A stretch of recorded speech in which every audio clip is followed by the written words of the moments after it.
माता सीता को लक्ष्मी का अवतार माना जाता है, जिनका विवाह अयोध्या के राजा दशरथ के पुत्र और स्वयं भगवान विष्णु के अवतार प्रभु श्री राम से हुआ था।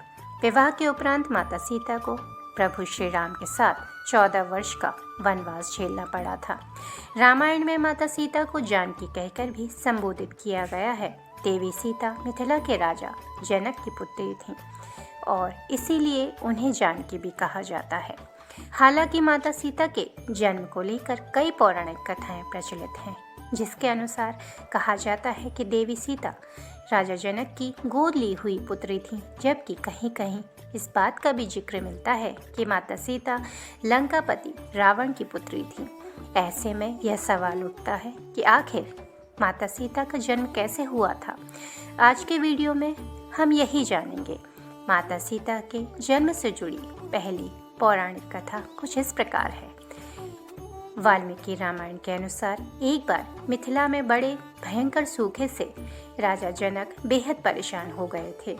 तब इस समस्या से छुटकारा पाने के लिए उन्हें एक ऋषि ने यज्ञ करने और धरती पर हल चलाने का सुझाव दिया।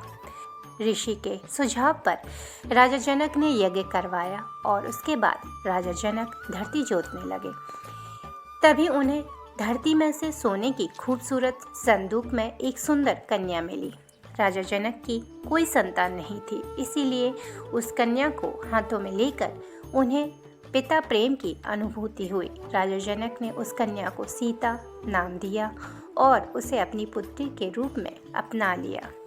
माता सीता के जन्म से जुड़ी हुई एक और पौराणिक कथा है, जिसके अनुसार कहा जाता है कि माता सीता लंकापति रावण और मंदोदरी की पुत्री थीं। इस कथा के अनुसार सीता जी वेदवती नाम की एक स्त्री का पुनर्जन्म थीं। वेदवती विष्णु जी की परम भक्त थी और वह उन्हें पति रूप में पाना चाहती थी। इसलिए भगवान विष्णु को प्रसन्न करने के लिए वेदवती ने कठोर तपस्या की। कहा जाता है कि एक दिन रावण वहां से निकल रहा था जहां वेदवती तपस्या कर रही थी और वेदवती की सुंदरता को देखकर रावण उस पर मोहित हो गया। रावण ने वेदवती को अपने साथ चलने के लिए कहा, लेकिन वेदवती ने साथ चलने से इनकार कर दिया। वेदवती के मना करने पर रावण को क्रोध आ गया और उसने वेदवती के साथ दुर्व्यवहार करना चाहा। रावण के स्पर्श करते ही वेदवती ने खुद को भस्म कर लिया और रावण को श्राप दिया कि वह रावण की पुत्री के रूप में जन्म लेगी और उसकी मृत्यु का कारण बनेगी। कुछ समय बाद मंदोदरी ने एक कन्या को जन्म दिया, लेकिन वेदवती के श्राप से भयभीत रावण ने जन्म लेते ही उस कन्या को सागर में फेंक दिया, जिसके बाद सागर की देवी वरुणी ने उस कन्या को धरती की देवी पृथ्वी को सौंप दिया और पृथ्वी ने उस कन्या को राजा जनक और माता सुनैना को सौंप दिया।